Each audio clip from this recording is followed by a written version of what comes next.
Okay, guys, so I'm pretty hyped about this one. This game was a very, very good game. Heat take game 2 away from the Nuggets. I'm not gonna lie, I watched this game at work, so sorry to my boss. But yo, shout out to Jaden, because he was closing with me and he watched the whole thing with me. And we stayed in his car for like the last 5 minutes of the game. Not even, no, it was only like, low-key, I think it was just like the last minute of the game that we watched in his car, and then we dipped to the crib. But yeah, man, 111 to 108. So there's a lot of things. I mean, well, at least there's like one big thing, obviously, to talk about. And then, honestly, anybody that really paid attention to that game will tell you. So a lot of the game plan for the Heat in this game was, all right, we're going to let Jokic work. We're gonna make him tired. We're gonna make him work for every bucket, but we know he's gonna get it. You know, Jokic dropped 41 points. So it was not shy, but this was a very, very, very low assist game from him. He had 4 assists. So the goal for the Heat was, all right, this guy's gonna get his buckets, but he is not passing this ball. He is not getting anyone hot. We're not letting him get anyone hot. And I'm not gonna lie, in the first 3 quarters of that game, I thought that was stupid. I was like, this guy is cooking. Jokic is just so big and just so, like he said, he throws the ball and it just goes where it wants to go. He is just a masterclass of a player, a out of this world talent. So, leaving him, not open, but letting him get his buckets. It's kind of stupid. They did a lot of switching. They let Gabe Vincent guard him like 3 times, which is 3 times too many. He was eating out there, but that all paid off in the fourth quarter. Now, without Duncan Robinson doing what he was doing in that fourth quarter and just getting like 8 points, just like I think like 3 minutes, that was super crucial. But besides that, you could tell that the Nuggets players just were not hot. They could not hit their shots in that fourth quarter. And it worked. It paid off great. Coach Spo is a genius. We all know that. He's been in the league forever. I'm not going to lie to you. Those Cody Zeller minutes had me questioning his whole coaching existence, if I'm being honest with you. That was crazy. For once, I agreed with the people on Twitter and shit talking about how he got he got something on Coach Spo and making him play him in the finals. I was believing in that shit, but no, it all paid off. Bam did what he had to do in that fourth quarter because Cody Zeller. I don't know if Cody Zeller helped. I don't know if he was if they switched Cody Zeller and Bam. I don't really remember too much. I did watch the game, but there were some points where I did have to go do my job and stuff. So. But from what I watched, it did really help in that fourth quarter. When Jokic isn't passing the ball so much and these guys aren't getting off as many shots, I don't know how many shots the Nuggets took overall, how many attempts, but it had to have been low. It had been super low. The fact that Jokic had 4 assists is crazy. But 41 and 11 rebounds though. He was still doing what he had to do. But then you do have 5 points from Michael Porter Jr. You need this guy to really eat, bro. You really need him to eat, and he wasn't eating out there. He wasn't getting a lot of shots. I saw a photo. I mean, you know this guy's nickname, Michael Can't Pass the Rock Porter Jr. I mean, this guy has 0 assists in this game too. There was a photo I saw on Instagram where it's literally him shooting a jump shot, and it's three Heat players on him.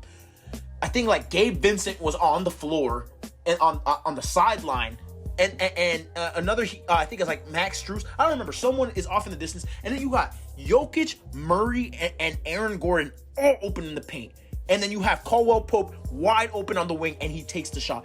That is hilarious. I'm sorry. That was super funny. The nickname is Michael Can't Pass the Rock Porter Jr., and you got that shown on full display. He has made huge strides as a playmaker, but as you can see, it's like Jokic just runs that offense. He really does run that offense. His pass will lead to a pass that will lead to a bucket almost every time. This guy's effectiveness with the ball and how much he influences every play is so essential. And I think obviously Coach Spo figured that out and realized if we get the motion to stop running around the whole team, what can they really do, right? Now, that is also a huge part to Bam. Bam, even though Jokic scored 41. He was still a absolute great defender on the court. He definitely was a plus defender. Even though Jokic got all those buckets, a lot of those buckets were like hard to get, like, you know, like some difficult shots. And he did not foul. Bam barely fouled. I don't know how many fouls he had in this game, but they weren't a lot. So, you know, he was out there, man. He was out there getting buckets. You know, I wouldn't be surprised if I mean, obviously this is just game 2, so there's still a lot of games to be played. But, you know, this guy's making a serious case to be Finals MVP just off these 2 games alone. Gabe Vincent, another Gabe Vincent masterclass, 23 points. Last game he had like 18. I mean, he's making his own case too. Like, this man Gabe Vincent is just very consistent, very efficient. You know, he works hard out there. Max Strus at the beginning of the game gives you 4 threes in the first quarter. I mean, like, you after a game where he's like 1 for 14, that's huge. That's huge. That's a whole turnaround for that guy. He is doing crazy things for the Heat right now. I mean, you got even like Kyle Lowry, like, was out there, you know, doing his thing. Duncan, I already mentioned Duncan Robinson. I'm tripping. Sorry. Jimmy Butler, you know, at first, I say this every time, you know, like, I understand because he puts so much emphasis in that fourth quarter, but like, I feel like he just needs to give more early in the game. And, like, sometimes he just doesn't. There's, like, some plays. Like, there was a play where he had a fast break, and then he loses the ball. Like, first off, he's going mad slow. Running mad slow. It looked like he did not even want to go get that bucket. And someone's trailing him. I think it's Jamal Murray, like, is trailing right behind him. So, like, he needs to, like, pick it up. Like, he needs to go. And he's going slow. Then he loses the ball. Then it, like, hits his knee, and it goes out of bounds. It's like, dude, like, some serious questions of character right there. I understand that he might be tired. He might even be hurt. I don't know. You know, these players nowadays be playing hurt all the time, especially in this late into the season when this stuff matters the most. But, you know, but he did tighten up in that fourth, which he always does. He always comes into that fourth. I mean, a little bit of third too. But in that fourth, he really came in, did his thing. K-Love, you know, another, you know, they replaced him for Caleb Martin in the starting lineup, and I absolutely understand that.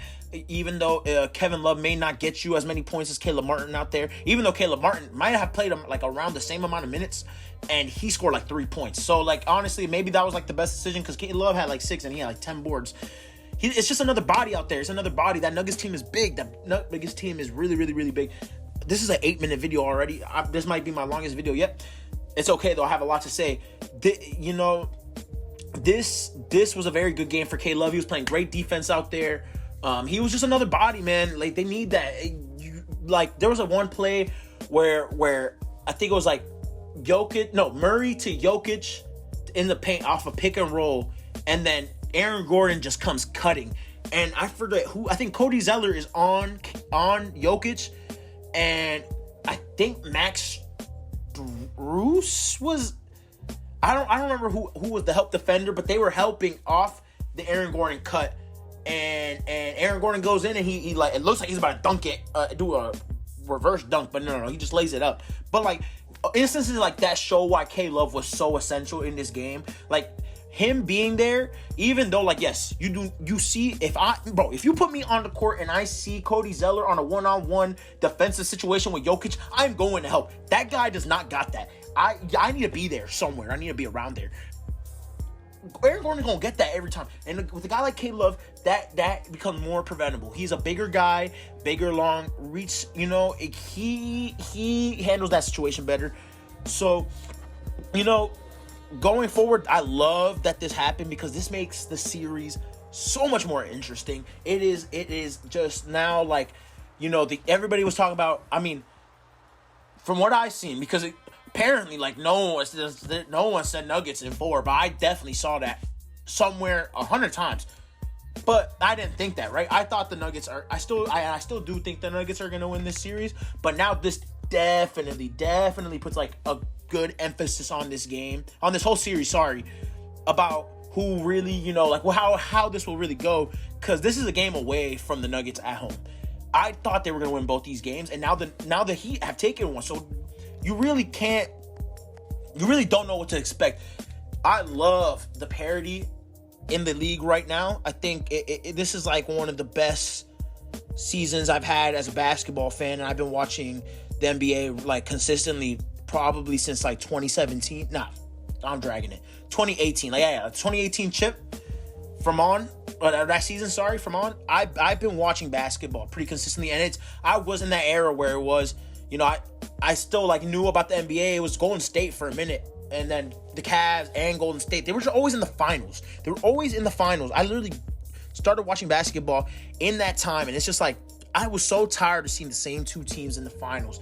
And sure, yeah, Miami was here like 2 years ago, or no, in the bubble. That's understandable, but you know, like both of these teams have such high stakes for this championship.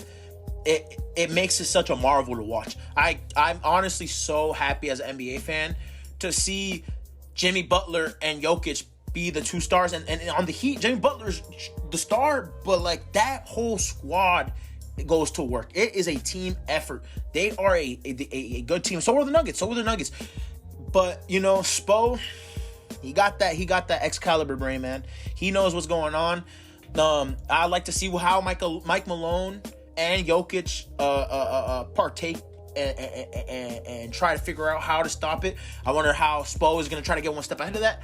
But man, good game, man. This was a really good game. I'm very, very super excited for Game 3, dude. I am so hyped. I can't see what happens there. I'm glad it was a close game too. I mean, yeah, man. Miami Heat.